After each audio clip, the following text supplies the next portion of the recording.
Jelajahi cara baru mendapatkan informasi. Download Metro TV Extend sekarang. Pelatih Timnas Indonesia U23 Shin Tae-yong berpeluang untuk meraih gelar pertama bersama Indonesia. Syaratnya Garuda Muda tidak boleh kalah dari Vietnam di final Piala AFF U23 besok malam. Indonesia berhasil mengalahkan tuan rumah Thailand 3-1 di semifinal untuk menantang Vietnam di final Piala AFF U23 2023. Jika mampu mengantar Garuda Muda menang melawan Vietnam di final pada Sabtu malam esok, pelatih asal Korea Selatan itu bisa mengakhiri puasa gelar selama melatih Indonesia. Shin Tae-yong sendiri sudah melatih Indonesia sejak 2020, namun selama menangani tim senior hingga beberapa kelompok umur, Shin Tae-yong belum sekalipun meraih juara. Meski demikian, Shin Tae-yong dinilai mampu menaikkan level permainan Timnas Indonesia, salah satunya meloloskan Timnas senior dan U20 lolos ke putaran final Piala Asia. Di tengah krisis pemain, namun Garuda Muda berhasil menembus babak final Piala AFF U23. Lalu bagaimana peluang Garuda Muda untuk menjuarai Piala AFF U23 tahun ini di tangan pelatih Shin Tae-yong? Kami akan langsung membahasnya bersama pengamat sepak bola Muhammad Kusnaini atau biasa disapa Bungkus. Selamat malam Bungkus. Dengan melihat segala permasalahan dari mulai krisis pemain dan juga ada sedikit keberuntungan lolos ke semifinal sebagai runner-up terbaik. Namun akhirnya juga bisa lolos hingga ke final. Bagaimana Anda melihat performa Timnas Indonesia di AFF U23 di 2023 ini? Iya, jadi pertama harus dipahami bahwa banyak pemain Indonesia yang dibawa ke AFF U23 ini, mereka yang bisa dibilang baru menjalani debutnya bersama tim nasional. Atau kalaupun mereka sudah pernah tapi caps-nya masih terbatas. Kita sebut saja nama-nama seperti Ragil, kemudian sebut nama Kelly Stroyer. Itu kan rata-rata caps-nya masih di bawah 10 ya, masih sedikit sekali bermain untuk timnas U23. Pemain-pemain seperti itu wajar kalau ketika memulai kejuaraan itu ada semacam nervous gitu loh. Makanya di dua laga awal kelihatan bahwa timnas kita ini mainnya tidak lepas. Karena memang banyak sekali pemain yang bermain di lapangan yang caps-nya masih terbatas. Yang cap-nya sudah banyak kan Hernando, Ferrari, Alveandra itu pun dalam keadaan tidak begitu bugar kondisinya. Beckham agak lumayan, Sananta.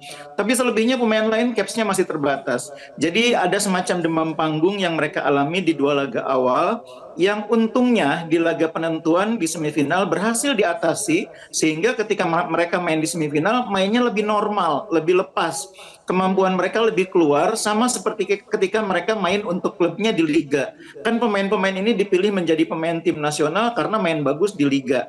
Nah, ketika di semifinal sebagian besar pemain bisa menduplikasi permainan di liga itu untuk tim nasional. Itulah yang membuat kita bisa mengimbangi dan akhirnya bisa mengalahkan Thailand.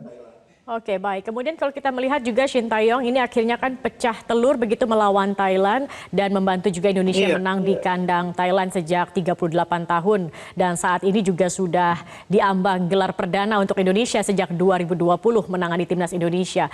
Nah, 3 tahun ini cukup waktu untuk Shin Tae-yong meraih trofi perdana untuk Indonesia, Bungkus? Kalau menurut saya tidak ada batasan waktu ya, ukuran yang tepat untuk mengatakan pelatih butuh sekian tahun itu biasanya bergantung kepada kondisi timnya seperti apa, materi timnya seperti apa, situasinya seperti apa, itu kan sangat berbeda-beda untuk setiap kasus ya. Nah, yang jelas Shin Tae-yong sudah mengubah juga satu fakta. Dalam 7 laga terakhir itu Indonesia lawan Vietnam lebih banyak kalahnya, 5 kali kalah. Baru terakhir kemarin di SEA Games kita bisa menang di tangan Indra Safri, dan itu pemainnya sebagian besar adalah pemain yang dibangun oleh Shin Tae-yong untuk timnas U20. Jadi dibalik keberhasilan Indra Safri kemarin di SEA Games mengalahkan Vietnam sesudah 6 kali tidak mampu menang, itu ada peran Shin Tae-yong dengan pemilihan pemain yang sebagian besar dia siapkan untuk timnas U20. Jadi tidak ada batasan waktu berapa tahun dibutuhkan seorang pelatih untuk meraih gelar pertamanya. Yang jelas mudah-mudahan besok bisa menjadi gelar pertama bagi Shin Tae-yong dan timnas Indonesia U23. Baik, tentunya harapan itu juga menjadi harapan masyarakat Indonesia, Bungkus. Tapi apa saat ini menurut Anda yang menjadi PR bagi Shin Tae-yong untuk final melawan Vietnam? Sektor mana saja yang kemudian harus menjadi perhatian? Ada dua hal ya. Yang pertama dari sisi non teknis dulu. Jadi dari sisi non teknis pemain kita menghadapi Vietnam tidak boleh overconfidence ya, bisa mengalahkan Thailand otomatis mengalahkan Vietnam. Enggak juga. Karena Indonesia, Vietnam, Thailand, Malaysia itu levelnya sama. Semua bisa saling mengalahkan. Siapa yang lebih siap? Itu sudah kita alami dikalahkan oleh Malaysia karena kita di awal belum siap. Nah, menghadapi Vietnam kita harus siap. Siap secara fisik, siap juga secara mental. Secara mental artinya pemain harus bisa menduplikasi penampilan waktu lawan Thailand dengan bermain rileks, bermain tenang, tidak terpancing oleh permainan lawan, fokus ke pertandingan dan tidak mudah emosi. Itu secara mental. Nah, secara teknis ini juga penting. Pemain kita menghadapi Vietnam nanti harus mewaspadai cara main Vietnam yang biasa melakukan aksi-aksi cepat di area kotak penalti, kemudian melakukan tusukan, tapi bola tidak diarahkan ke striker, tapi ke pemain yang muncul dari belakang, dari second line, yang muncul dari lini kedua, yang mungkin tidak diwaspadai oleh lawan. Gol-gol Vietnam sebagian besar ke gawang Malaysia juga lahir dari cara itu. Mereka pintar memancing perhatian lawan dengan strikernya, tapi ketika mereka melakukan tusukan, cutback, bola tidak diarahkan ke striker, tapi pemain yang muncul dari second line. Nah, ini peran gelandang-gelandang kita nanti menjadi sangat penting.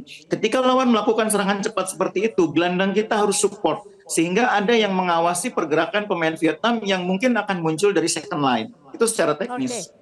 Baik, Bungkus. Selain itu juga sebenarnya Vietnam ini juga sedang menyoroti senjata rahasia Indonesia, di mana media Vietnam ini mengatakan atau menyoroti lemparan ke dalam Robby Darwish yang berujung gol kedua yang dicetak oleh Muhammad Ferrari ke gawang Thailand pada malam tadi. Nah, patutkah kemudian Vietnam mewaspadai lemparan ke dalam Indonesia ini begitu?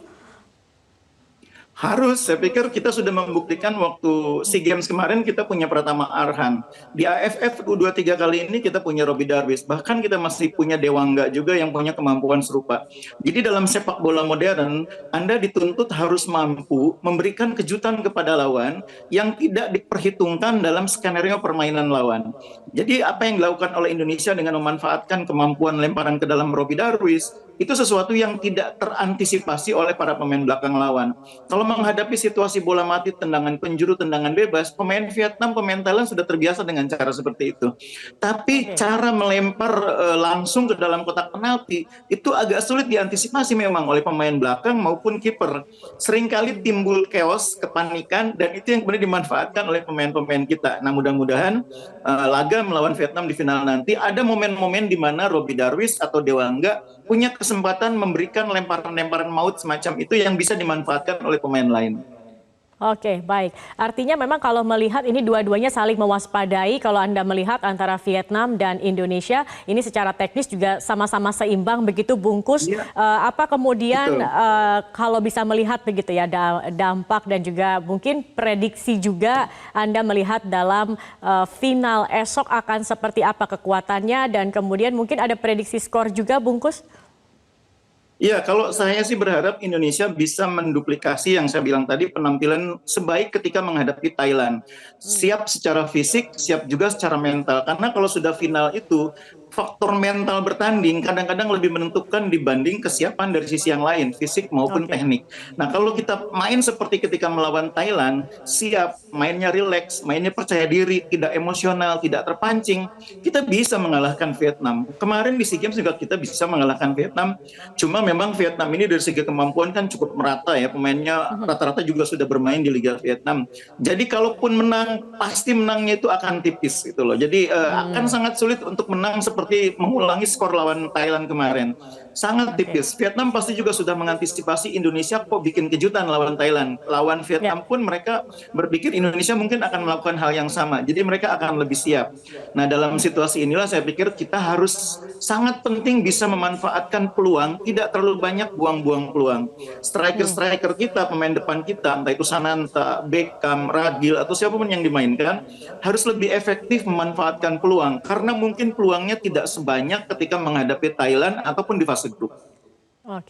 Oke, jadi memanfaatkan peluang begitu lebih efisien dan juga menjaga mental. Jangan terlalu percaya diri juga, tetapi juga jangan terlalu merasa takut dan juga harus menjaga emosi saat bertanding melawan Vietnam di final besok. Baik, terima kasih banyak Bungkus sudah bergabung bersama kami di Prime Time News. Selamat malam. Cara mudah mendapatkan informasi dengan satu sentuhan jari. Download Metro TV Extend.